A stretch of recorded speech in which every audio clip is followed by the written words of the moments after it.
finish.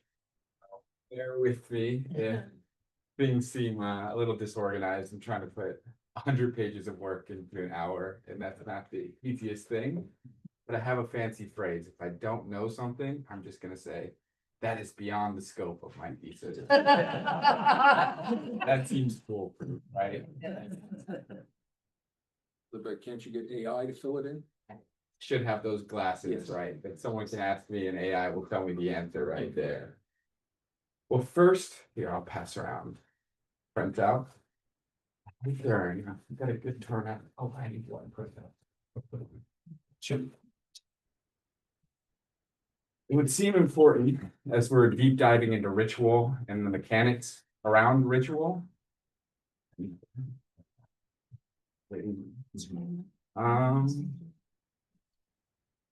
To define what ritual is. And so let's just throw some ideas out there. When you think of ritual, what are the words that come to mind? Doing something over and over again. Repetitive, right? Handwriting is awful, but Tradition, that's what I thought, it's a tradition, tradition. right? It's connected to something before us. Right. I was gonna say history. History, yeah. Let's do slash. Transition. Transition, liminality.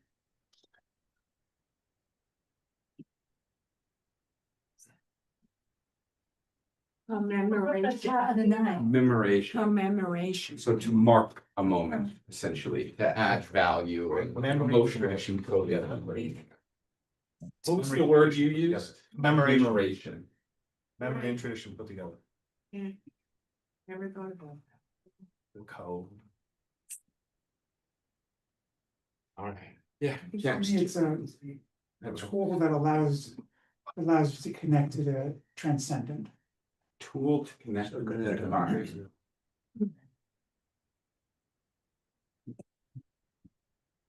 We agree. Hmm? We agree with the baby. Baby. Oh, the baby. Yeah, we have all ages here. We have Summer, who's 2 months old as of 2 days ago, right? Yeah. Who knows where we go? Training, habituation. Habituation training. These are perfect words to get us into the thesis. Comforting. Yeah, it's comforting.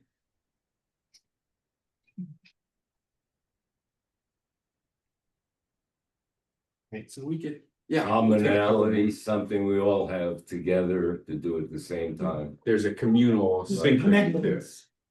Connectedness. Necessary. Oof. Necessary. Big claim, big claim. You're using my words. That's I'm a strong defeated. word.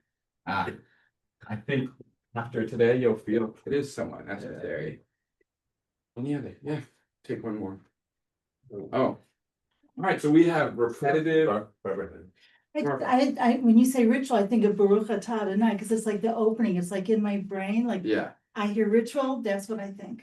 You know? sometimes we shorthand that, and my Yeah. handwriting's bad as BAA, so Yeah. Baruch Atah Adonai. Nice. Okay, Wow. so we have a pretty good understanding of ritual here. We have it connected to the past. There's a level of repetitive to it that's big. There's moments for transition, comforting, habituation, connectedness. The communal aspect is huge, and we're going to dive into all of them. And the big one, necessary. And I love that. It fits exactly into the thesis of what I'm working with. Of really, the premise is that rituals are not some relic of the past. They are advanced technology of transformation that are essential to us as people, as humans, and even beyond humans. We have examples of ritual being in birds and bees and apes and primates, that these things are not just necessary for us, but that these are amazing tools that we should be using for transformation. And the basis of the thesis is we can look at these, we can look at rituals and how they affect our body, and it result And we can use ritual in a way for more pro-social, more ethical, more empathetic behaviors in a way to boost communal cohesion. Okay. And so the main thing, the premise that I'm speaking to is called emotional scaffolding. Okay, and so we used up a lot of the board here. See, let's just turn it around. I don't know if we have a worries or something. Yeah. Emotional scaffolding. So with a ritual, we have first the action. We have then how the action affects our biological makeup, how it affects our nervous system, how our movements, the intention, how it affects our thoughts. So it goes into the biological. Next, that affects our nervous system. We have all of these different ways of how the outside world impacts how our nervous system is. When we're running, when we hear something, our heart starts to race, our stomach starts to churn. This biological response becomes a neurological response. Let's. Yes. Can everybody see this? Am I right? Yeah, no, yeah. Okay. Clayton, I would argue that there's pre-action, there's some intention or kavanah before the action takes place. That's a big one. And we're going to see that the more we have intention and value and the more buy-in each of us have into the ritual actually creates a deeper encoding of the biological, the neurological. And then after the neurological, we know neurology affects our emotion, our emotional demeanor towards others, our emotional demeanor towards ourselves. If we're anxious, our emotional makeup is very different than if we are calm, seated, and meditating, right? So it goes from the neurological to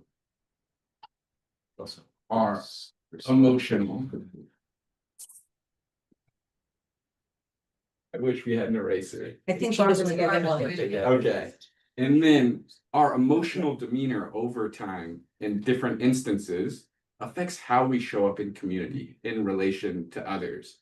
And so we see this chain of how it starts with the action, it makes our way through the biological, the neurological, the emotional, and then showing up for the community. This is how we can see how ritual becomes communal cohesion, just in the simplest term.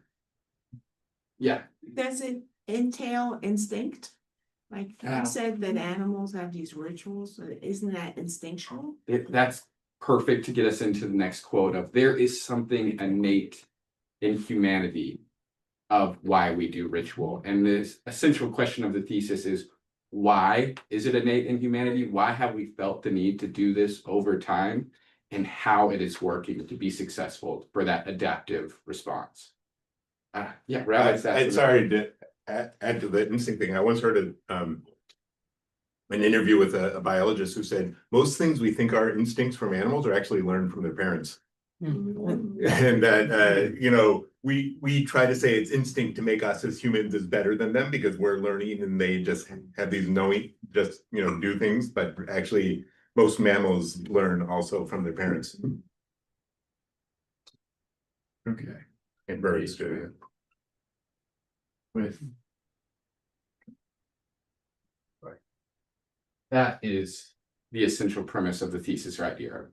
We know ritual can affect with the action our biological, neurological, emotional, and then we see a response through all different types of studies that through specific rituals we can create better engagement, more social cohesion, more empathetic behaviors, more care for others. But on that innate thing, I just want to take a second because there's a quote that I want to get to right at the very first bullet point of our printout. So would someone volunteer to read that for us? Do you want to share it online?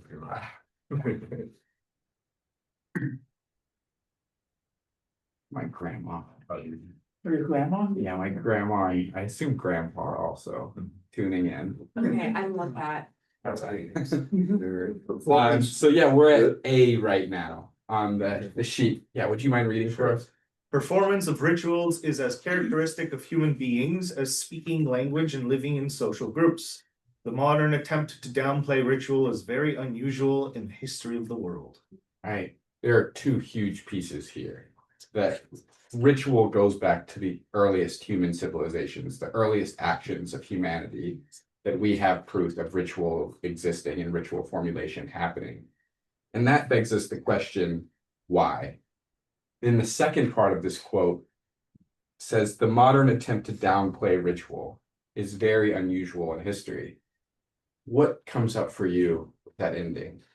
What That second part. modern attempt to downplay, when you say Right. modern attempt to downplay ritual, Like when you see Protestants who say what the Catholics did is just made up, the rosary or all the different rituals, or especially what the Jews do. We don't need that because we've transcended it, right? That's a downplay, or modern Protestants downplay Okay. ritual, even though they have their own rituals. What would you say? Last, Okay. sorry, the second part seems to talk of the hubris of modern science, the idea that modern science doesn't need ritual, any of that fancy dark ages stuff, all that wishy-washy magic, and it's just done away with it. Religious ritual has no need anymore. Yeah. Science can prove everything. We've gone into a very rationalist world that we need to prove A equals B or A, then B equals C.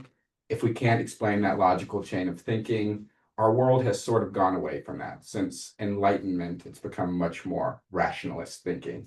Yeah. This might be off topic, but just like our children doing what we did, like our daughter doesn't celebrate the holiday with her family the way we did. Yeah, exactly. Even people are moving away from ritual, and we'll get to it, but there's this massive trend of people moving away from religious affiliation as a whole. So those are all things to keep in mind. Kim, did you I have was gonna something? say, not just the Protestants, but Reform movement. Right. Yeah. In part of the same milieu, Our yeah. same idea. Wondering, maybe we'll get to this, what, Oh. Okay. I think there's also like a physical aspect to it though, people literally moving away, like in America in post-World War II, like the way that our neighborhoods are built, like with the move into suburban neighborhoods, like you're literally just not in a community the same way that you were, and so there are physical barriers to performing ritual the same way that maybe ancestors did. Right. And there are these communal trends with the way our cities and suburbs are created, but also technology, right? I mean, we're so quick to FaceTime other people. So many people in the midst of COVID were doing Zoom to attend services, and even after, now that it was safe to go back, people still preferred to attend Zoom services over being in person. And so the entire culture of showing up in community and ritual has changed. And that begs the question of what are we losing when we lose the power of ritual? We have something that goes back to the earliest humans that was essential to them. Why is it not essential now? And the fact that it's not essential now, what is being sacrificed in our communities and on the individual level? I think communities are being sacrificed. I think the fact that we don't have a lot of these rituals as much is making people aren't as close knit and. A sense of belongingness. Yeah, you know, Sense of belonging. together. Exactly. And this is one of the most urgent times for belonging. We're in this epidemic of loneliness. And we have our Vivek Murthy, his role in the government was Surgeon the General. Surgeon General. He compares loneliness, chronic loneliness, to smoking 16 cigarettes a day. So there is such a physical impact, but the mental, emotional, spiritual impact on the loneliness we're feeling widely throughout America is impacting hugely. And so we have to think, how can we create more community, and how losing ritual is hurting our ability to create community that's actually helping the loneliness I think epidemic that's a lot stay of- firmly in place. I think that's a lot of what led, and it's funny, I read an article recently from someone who is no longer a MAGA, but I think that's a lot of why MAGA came about, is people were lonely, and so they all jumped into this idea of we're a group, we're doing something together, we're doing the same thing, and I think. Rally is the same thing as I shouldn't say the same thing. A rally is a church service. Right, so, and I think that people are looking for that community, so that's why they're. And that brings up a good point. I'll take your question right after that. It's just a great transitional moment of ritual does not necessarily have to be good too. We can see the ability to affect engagement with community in Nazi Germany. I mean, Nazis were huge about strategic rituals to create communal cohesion, but encoded it in the opposite of pro-social, an anti-social way that hurt social communal cohesion and the way people show up for other people, humanity as a whole.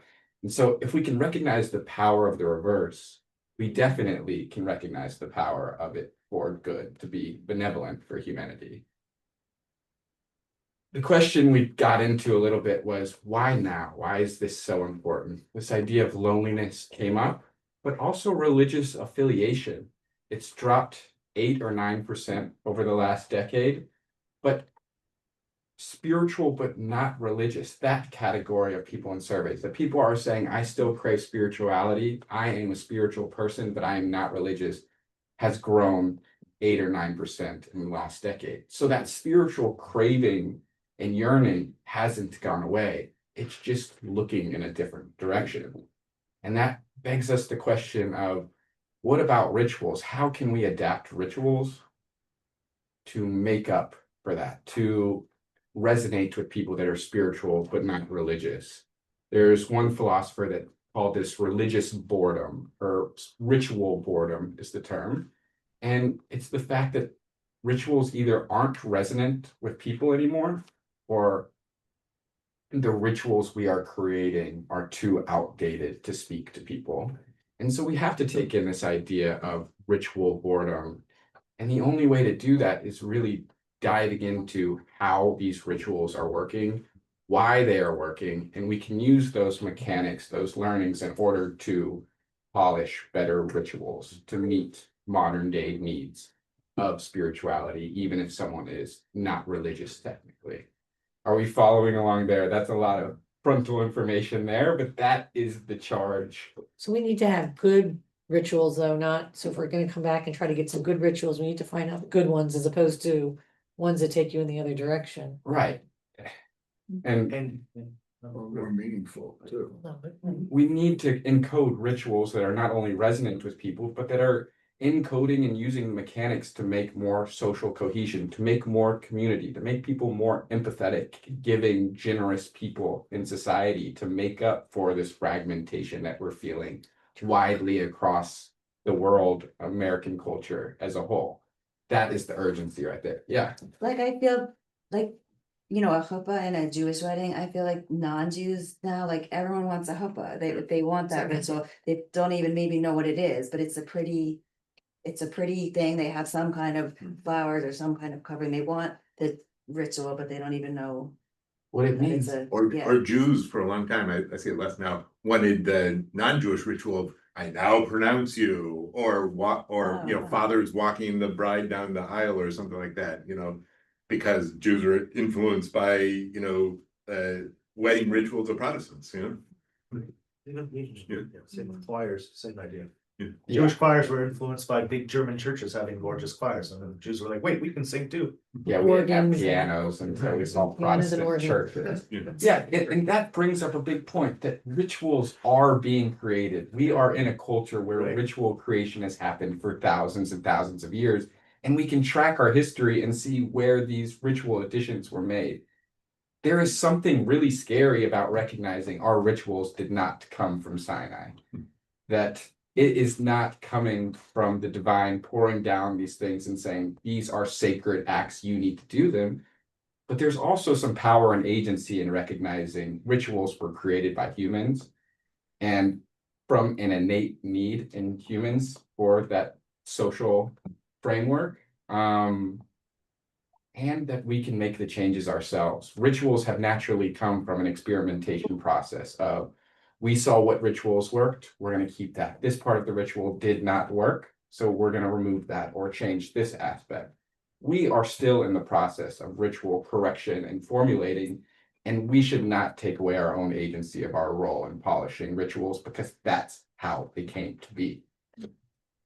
Yeah. Do you think America, without having a established church, allows for more innovation in this area than maybe countries that do have an established church? That's a good question. I imagine so, that there is a freedom. Yeah, that's outside the scope, but I think it's a good question. We have more freedom, especially in Judaism, where there isn't the archdiocese looking over. There's no authority in Jewish rituals, but in America as a whole, that there is more separation of church and state. Maybe a lot of That's a good question. evangelical, charismatic. When did Jews move away from sacrifices?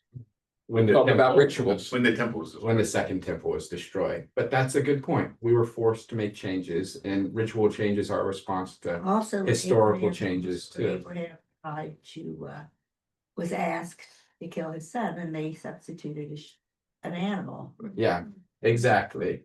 Okay, so that's all to make that this is not a luxury. This is a survival. This is a technology for survival, for healing, connection, moral orientation in a world that has so much fragmentation, loneliness, ecological instability. We're obsessed with the individual, and the claim of the thesis is we need more ritual, well-encoded rituals to respond to the needs of the time.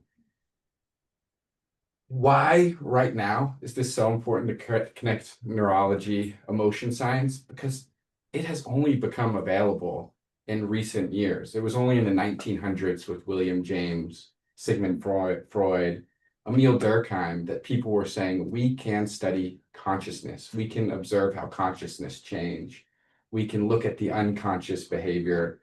But it wasn't until 1990s that we have technology more in vitro or in vivo, maybe we could see what's going on the inside of us with CAT scans, PET scans, fMRI, EEGs. We now know ways and have the technology to measure activity and levels in our brain that we haven't been able to do before. This is really a recent thing that's become available to us, and I think these shifts in technology, the ability to do so, means we should be using these skills to help with our rituals, religious activity. And just to recognize that in the 1990s, that decade was titled the decade of the brain, because there was such development in technology around the brain.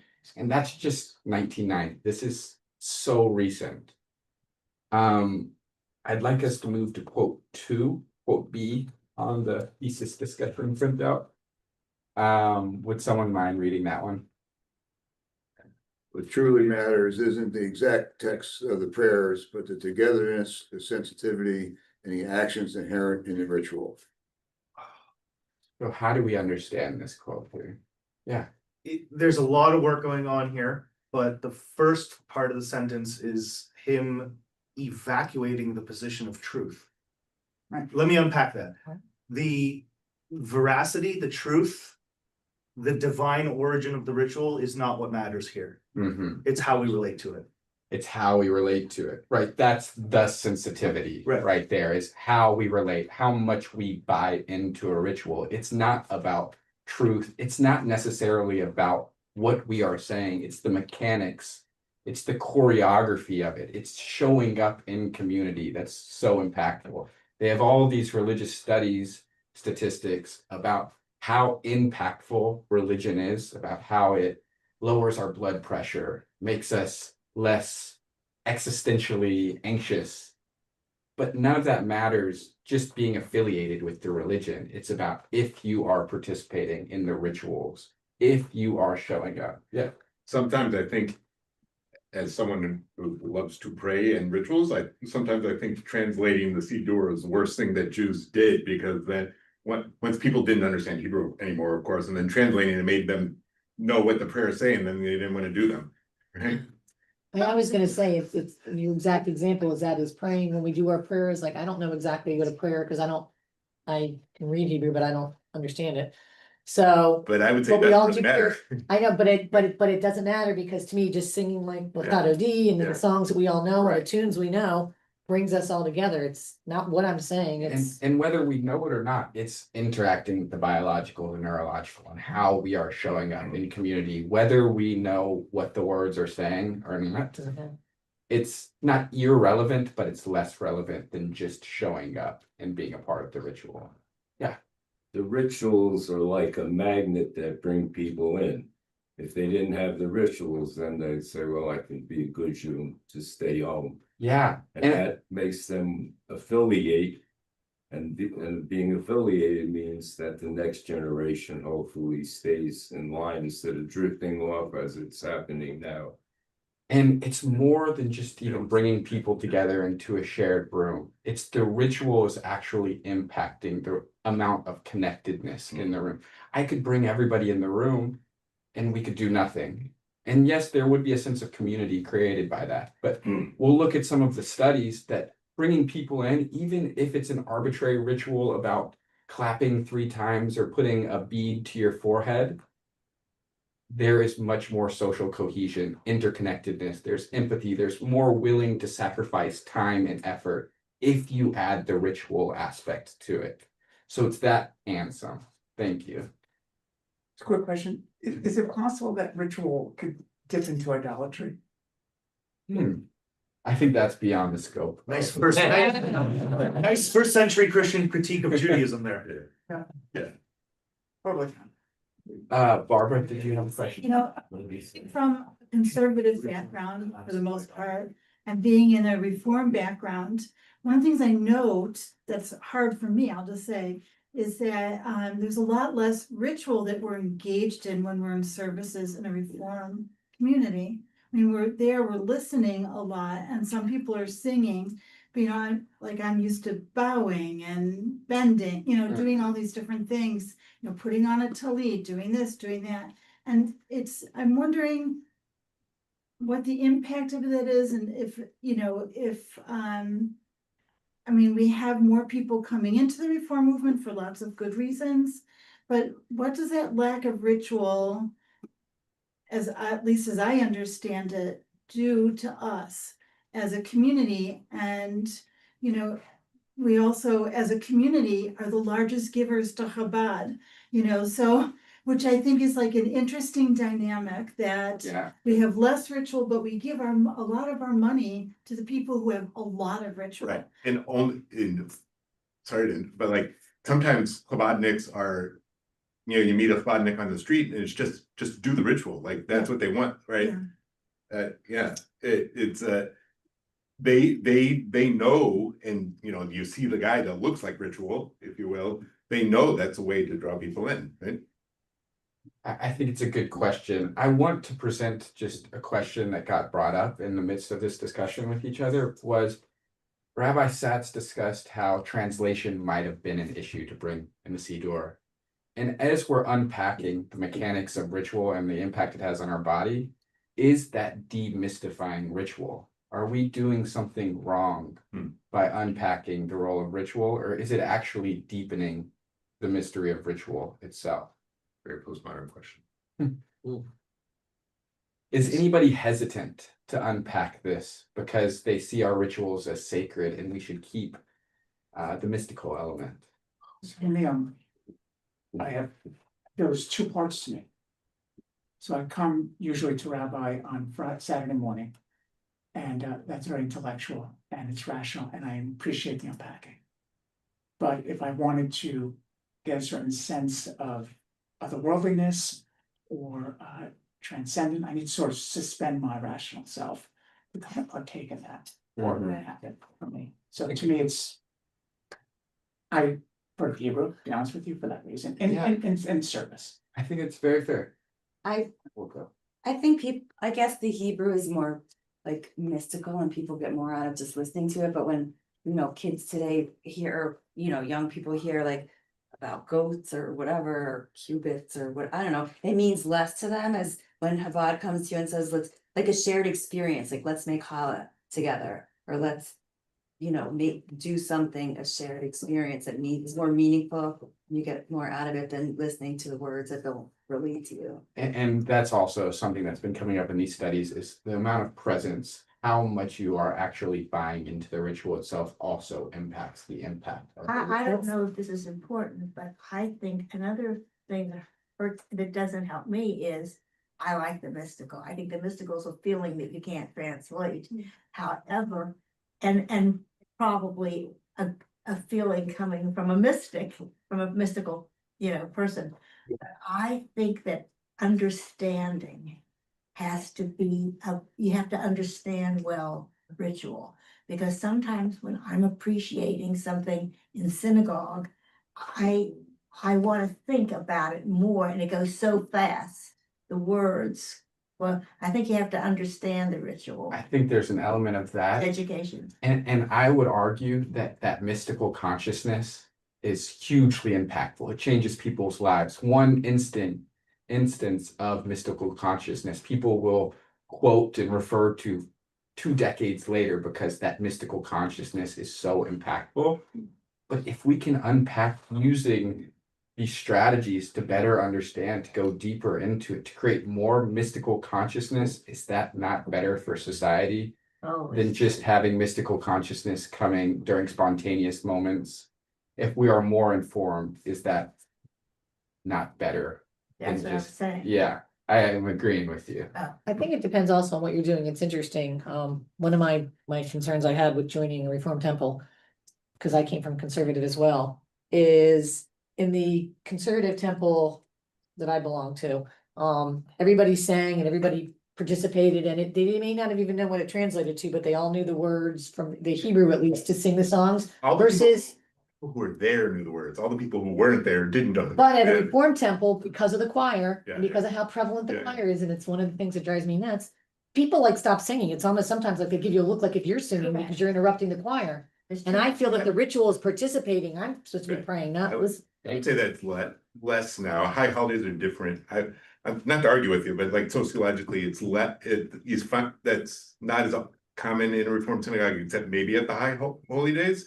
But But in the high, but on Yeah. high holidays especially is it's the one thing that hits But- me because I think but singing I will makes say- me feel part of. But I will say, like a classical, if you were at the Great Synagogue in Vilna in 1890, Let's be quick about Yeah, this, sorry. so we get back to it. that was Orthodox. People weren't singing either; they were listening to the cantor. The cantor was And praying on we behalf will of you. get to the participatory element Yeah. of synchronization, how that is a powerful neurological. Well, that's why I was saying I tool agree in with you is itself, that just participating really moving makes at it the happen. same time, we're just singing has been proven to show more empathy, more willingness to sacrifice for other people, exactly those pro-social behaviors we've spoken to. I don't want to get too bogged into the neurological aspect of it. I will refer to a couple things. And then if we need to inform the conversation more with technical terms like GABA receptors, amygdala, parts of our brains, we can add that in. But I'm going to try to avoid that for now. Right now, I want to explain one concept, and this is the vagus nerve, which the vagus nerve is the longest nerve we have in our body. It goes from our brain around our ears into our heart and stomach. But the important aspect of this vagus nerve is that it's bi-directional. Not only does our brain impact the nerve and then it responds to our organs, what we are eating is responding to our brain. So not only is the outside world impacting us, but our internal world is impacting this vagus nerve as well. The two main points of this vagus nerve is there is the parasympathetic and the sympathetic. The parasympathetic is essentially when you engage this part of it, it calms you down. It opens you up to other people. It's that state of calm you feel when you're meditating and things like that. That is where your parasympathetic vagus nerve, your vagal tone has that parasympathetic nature. The other thing is the sympathetic nature of our, what's it called? The autonomic nervous system. And this is the fight or flight. This is something that scares you, makes your heart race, gets you all amped up, lots of energy. The exact opposite of parasympathetic, the calm versus the fight or flight response. And we're finding that with the sympathetic aspect, you are closed off to relationships. You are so focused on just survival that it is all about the individual, the I, and that's the priority. When the parasympathetic aspect, it is shown you're open up to relationships, you care about other people more, you're more willing to listen to what they have to say. So a big part of community is engaging this parasympathetic nervous system. And we know specifically this emotion awe. is so fascinating. We talk about it being the days of awe right now, but it's such an interesting emotion because it's emotion correlated with joy and happiness, but joy and happiness often engage the sympathetic aspect of gives you lots of energy. It doesn't actually calm you down. It wants to run around and energizes you. But awe is one of those happy weighted emotions that calms you down simultaneously. So it's a really interesting thing.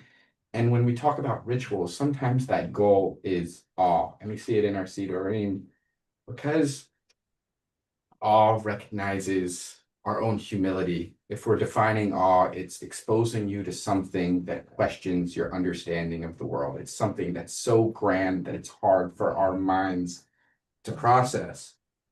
And we have studies now that we can see if we have more awe in our life, if we have more sympathetic, vagal tone, then we have more positive emotions. We have better relationships with other people. And now, because of technology, we can study that and prove that. But our rituals have naturally engaged this on our own, calming behaviors, meditation. The sympathetic part of the autonomic nervous system also gets engaged. It makes you recognize when moments are very important, like the shofar. When you hear the blast, it's going to engage your sympathetic nervous system. It's going to wind you up. We have this idea of it will awaken you. And so there are also religious, communal, positive impacts from engaging that, but more so we will focus on the parasympathetic part, the calming you down, the receptivity to other people. And in some studies, they put some participants into an fMRI machine and had them do some prayer, chanting, ritual movements, basic choreographed things of rituals. And the regions in our brain tied to empathy lit up. Just the choreography of small ritual behaviors lit up in that fMRI machine. It gets more interesting as we try to engage the emotion of awe. There was a study where participants were asked to stand near a grove of towering eucalyptus trees for 1 minute versus a tall building. And then a researcher, accidentally, an actor, drops a ton of pins next to them.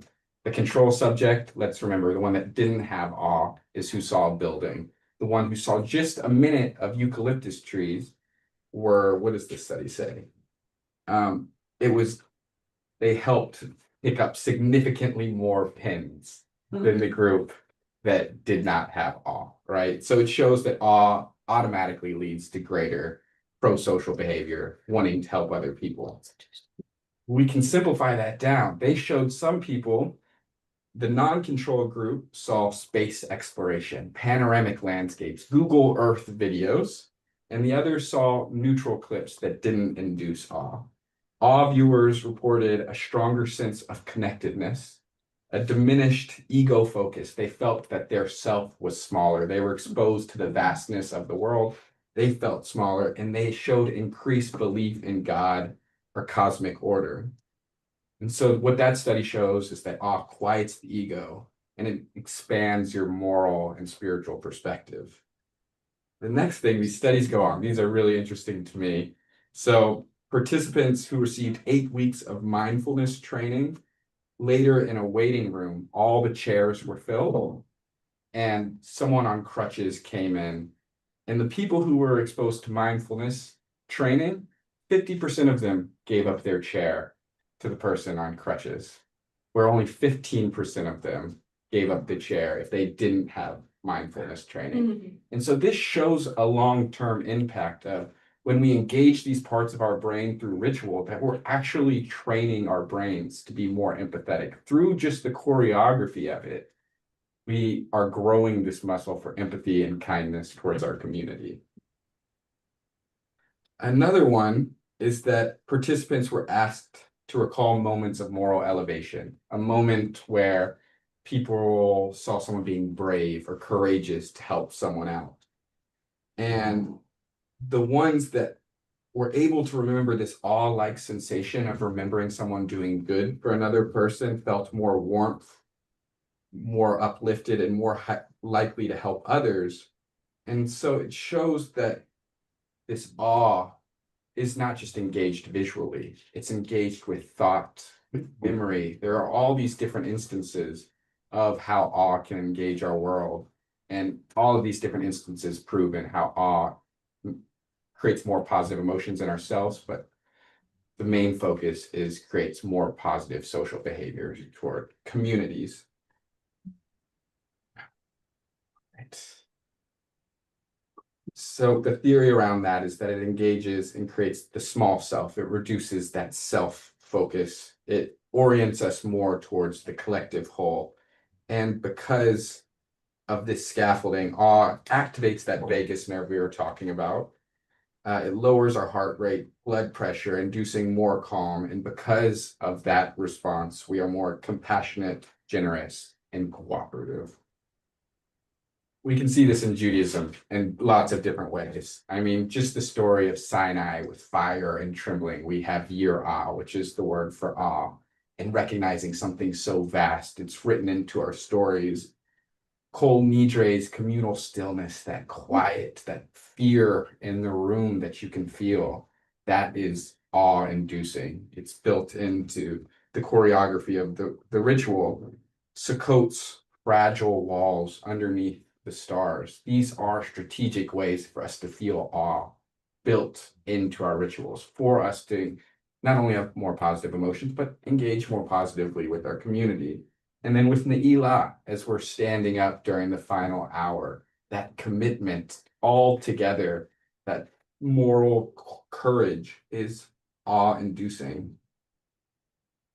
They say that awe is the number one thing against anti-narcissism because it diminishes the small self so much that if you can engage yourself with 1 minute of awe a day, you immediately become less entitled and more anti-narcissistic. Humility.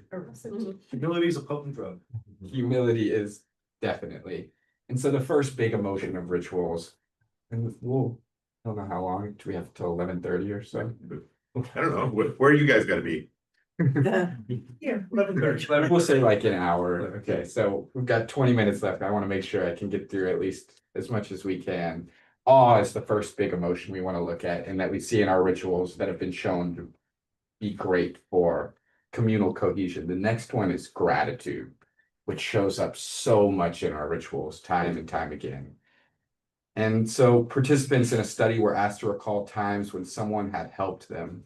And immediately in these brain scans, our prefrontal cortex lit up. And this is correlated so much with empathy. That's just the thought of thinking of gratitude immediately is stretching that muscle of empathy, and we can see it engaged in our fMRI machines and so much more. In a study, participants wrote about times they felt grateful versus neutral memories, and later they were asked to sort through data of surveys. The gratitude group spent twice as much time helping someone, giving free work to another person just because they engaged with gratitude previously than the neutral group that didn't engage with gratitude, that wrote about neutral memories. So we see that gratitude motivates costly generosity without the need for reward. Huge, just the idea of gratitude. The next thing is, once again, participants were primed with gratitude versus neutral states, and then they were offered the choice, a small immediate reward or a larger delayed reward. The gratitude group often chose the delayed reward much more than the neutral group. It shows gratitude builds moral patience, resilience, and more long-term orientation, less immediate self-gain, which is so important for being able to sacrifice for the community, to show up for another person. So why do we think gratitude is so impactful? What about gratitude? Does anybody have an instinct of why that could show up in our neural network in such a positive way and how it affects us so emotionally? You feel like you've done something for someone and you feel like you did something good, so it makes you happy. Yeah, or the reverse, that if you're constantly grateful, you're so other focused that you immediately are seeing the world not as an entitled thing, but that you are a recipient of something. So that's great. Anybody else have an idea? Yeah. Well, I also think that it's really important to recognize that gratitude is like, can be a trained reaction, like you can start to seek out moments of gratitude as an individual if you want to fill your cup with that type of, you know, appreciation, you know, it's, if you look for it, it's there. Yeah. You know, it's the glass half full, glass half empty, and you can make a choice as to how you say these things. And that It is speaks to the beneficial. muscle that in our It's a minds, training if thing. we start training our brains to look for gratitude and have these positive responses in ourselves, And it that makes you you're feel- actually, it's more it makes you feel accessible like to You're you. wanted, you're meaningful to other people, you're not just another, you know, they're recognizing you.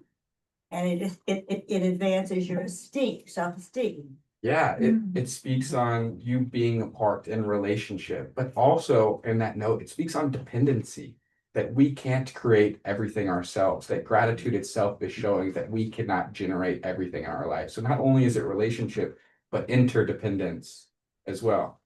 Wards off depression. If you're grateful, you're not as depressed. I think there's lots of studies showing continuous feels gratitude really impacts how much positive emotion we have in our lives. You mentioned Durkheim, and he made his name in the field by proving, according to sociological statistics, that Jews and Christians avoid suicide precisely because of their ritual connection to their own community, as opposed to Protestants, who ended up suffering the much larger rates of suicide because they don't have the ritualistic aspect in their religion to create something larger and beyond them. So first study, I don't know, I think it was last year.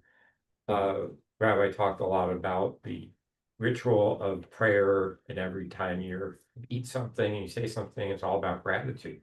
And that kind of changed my thinking, since my brother was Orthodox, and there was a time I would think, he doesn't even think about this stuff. It's all rote. But that's a rote mechanism for gratitude. And it's beautiful, and it really flipped how I thought about that part of traditional Jewish religion. Yeah. And you know, we were just talking about entitlement.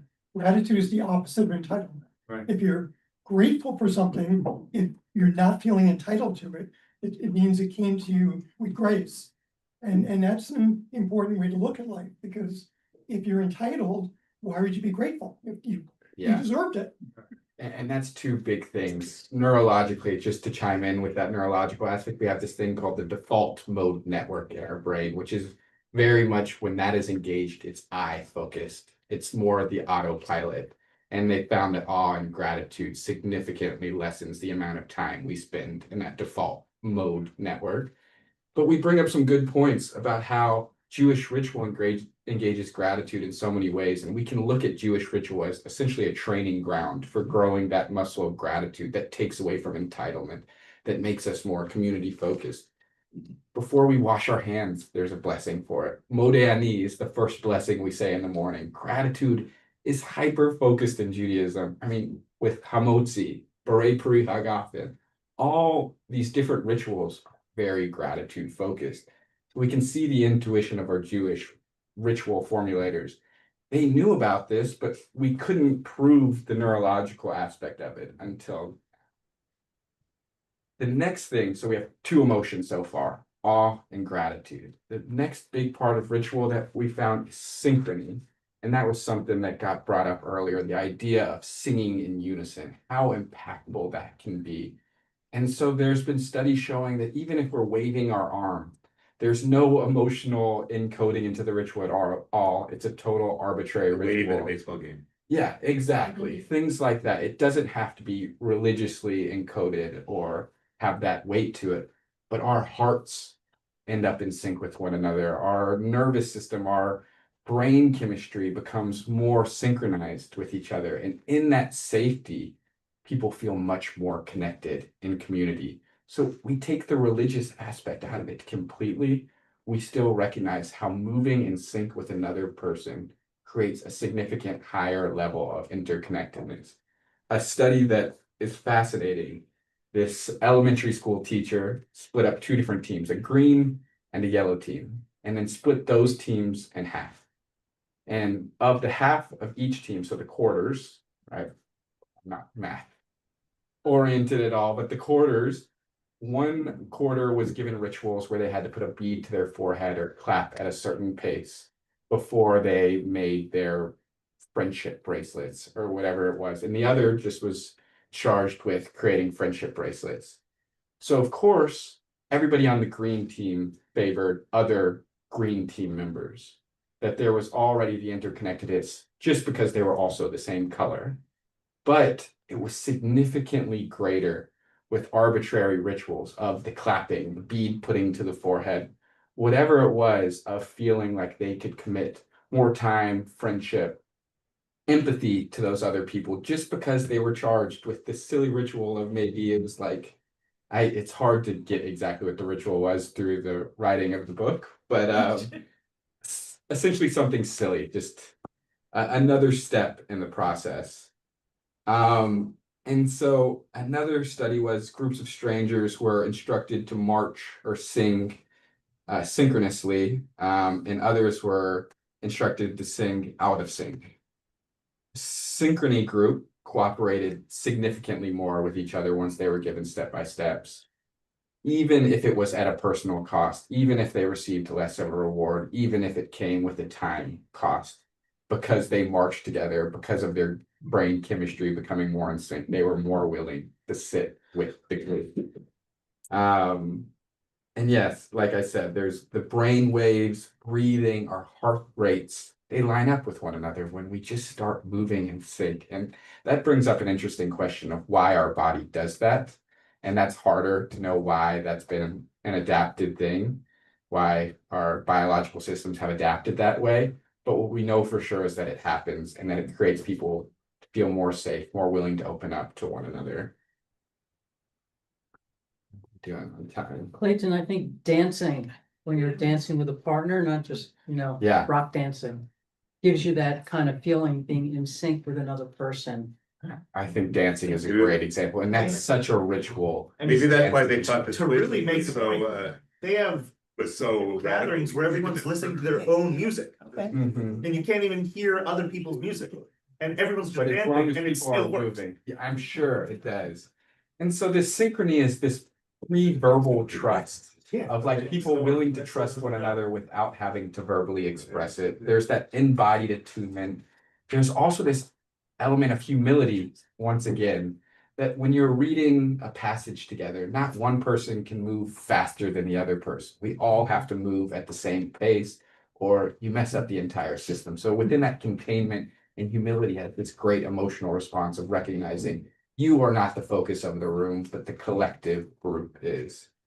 And so we see this all the time in Jewish rituals with shucking, bowing back and forth, standing, sitting cues, circling with the lulav, chanting Hoshanot, just singing together. All of You those see, we things. don't know why. There's a good evolutionary reason why. Because if you're attached to a tribe, which is the way you survived in all Yeah, but human that's the history, result. We don't know why the moving in synchrony. because people who moved in sync were more tribal and survived the lions and the savages before. And that's the way the people in the army, when you go. I think the War, question is farm. being, the response is the adaptive, clear result, but we don't know why moving in sync became that adaptive response. Because people who moved in sync were more likely to move on to the next generation. Yeah, because the ones who survived were the ones who. I'm asking us to go before that, of not the survival instinct of moving in packs, of why moving synchronously. Natural selection. Natural selection. Anyway. Okay, and so the next thing that we'll bring up before ending and taking some questions of memory, repetition, and commitment. Rituals have a sort of sunk cost value to it that neuroscientists have found that if you commit time to something, you are more likely to follow through with it. There's the aspect of if I spend money on something, I'm more likely to get the effect out of it, to commit, to buy into it. But there's also the public element that if I'm doing this sunk cost ritual in front of other people, I'm making a stance saying I will do something, it is clearly going to be more impactful. And Judaism is so big on public rituals, time investments, things like that. And the memory aspect is not just our memory, but there's a ritual memory in itself, that all of our rituals are connected to thousands of years of tradition. So it's not only our ritual memory we're connected to, we're generations, the door by door before, and because of that ritual memory, it has that much more of an encoded neurological, emotional response in each of us. 11:22. Does anybody have any questions before kind of start wrapping up? So when you talk about the Jewish aspect of it, I think there's a distinct difference between traditional communities and us reform and more, modernistic, whatever, communities. We keep changing our rituals to some level, for example, with music. So we change up the music to make it more interesting. And then people say, well, traditionally we sang it this melody for Don Alon or whatever. So we're intentionally breaking the ritual in Reform Judaism. Do you think that's a bad thing based upon your research? I think it's a great thing. I think with that ritual boredom we brought up, the rituals not being resonant, that we have to break and change rituals to fit our historical context, and that it's been proven that that's happened for the last 2,000 Depends how often you You're- change, it depends how but often there's you change definitely the a- music like, because. We're assuming quote traditional people don't change rituals too. They just don't have the language of change, but they do change, right? Well, no, but it depends So- on how much you change music, like if you change it all the But- time, it's like kind of. Right, like, but what- change is assumed, but each religious Yeah. ideology towards change depends on how much freedom there is. But I don't think there's a single religious movement that does not have ritual change. I think you're bringing up a good point of where is the balance. Does the Reform movement have the perfect balance of freedom to make changes? And I would argue that if a ritual is resonant and we can find ways to polish them through the mechanics we're uncovering of neurology and emotion science, then of course we should make more resonant rituals that make people more communal oriented in a world that is filled with fragmentation. They say at an army base during a war, if you have a certain religion that you adhere to, that when you survive more healthy because when they say a prayer or sing a song that you're all familiar, it brings you together. If they change it too much, Exactly. they're not gonna be, they can't change it. You too lose much. the synchrony aspect if you totally add new things in, and the ritual memory has less impact if you totally take it out from the tradition as well. You want that long tie, and ritual feels more authentic if it feels connected to the past, is what they're finding. So if you're totally reinventing ritual without connecting it to the past or the pillars of the tradition, you're losing that ritual memory encoding that's so important for it to be impactful. Yeah. It sounds as though the conversation about ritual is like threading a tightrope of, avoiding boredom, yet also not facing the challenge of change, because change is also very difficult for people to, internalize. So if there's too much change, all of a sudden you could throw off the ritual, but then if there's, the same thing every single day, you lose the impact of the ritual because you get bored. Right, and it's about prioritizing too. Evolution. If the ritual memory is so important to us that we're not willing to make a change, then we're gonna stay in boredom, the ritual boredom. But if we totally lose that, if we prioritize the neurological things, then we lose that spiritual memory that I'm speaking to of connected to the tradition. I want us just to get to this quote at C. Would someone read that for us really quickly before we start wrapping it up? C. It is important to realize that authenticity in religious traditions is a feeling, not a fact. And so what do we take away from that? I think that's exactly what you're speaking to about the balance of needing to be connected tradition, but that we also need to recognize that these are human-made things.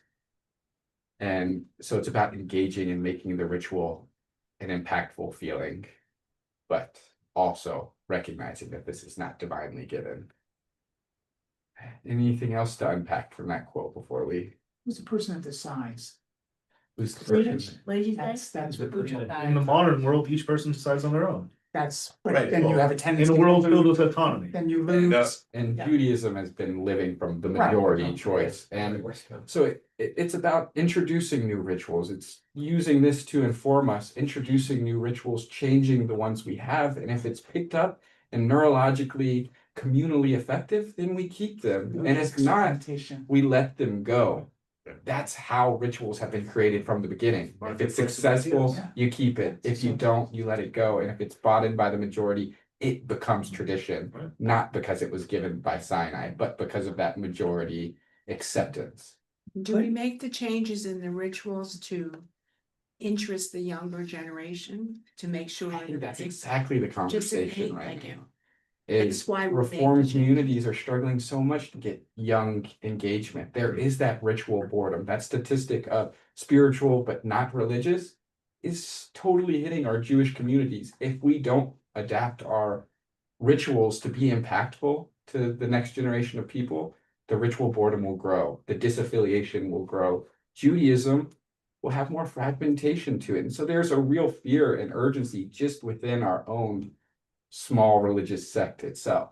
But every generation though is thought, every generation of Jews thought that the young Jews are not gonna be Jews anymore. Yeah, this And so- isn't to and say so we need to we shouldn't be change so it. special. They don't know how to work. I think this is a bigger. But this is a question that we continuously need to ask. How can Your we- parents said it too. We have literally. All right, let's pull it together just for 2 more minutes and then we'll. Like Clayton, We've got one question here. you know, I think what was interesting for me was when you started and asked what words do you associate with ritual, kind of everything that we gave was pretty positive. And actually, I think that, you know, you shared it afterwards, but there is a lot of negative stigma surrounding just the notion of ritual. Yeah. You talk about Nazi Germany, or, you know, a lot of the belief of what fundamentalism is, or, you know, you talk about cults right before the Yeah. session even started. I think while, you know, there are certainly in the kind of modern world, like these negative perceptions of what ritual leads to, I don't think there is that same negative perception around ideas of community and belonging.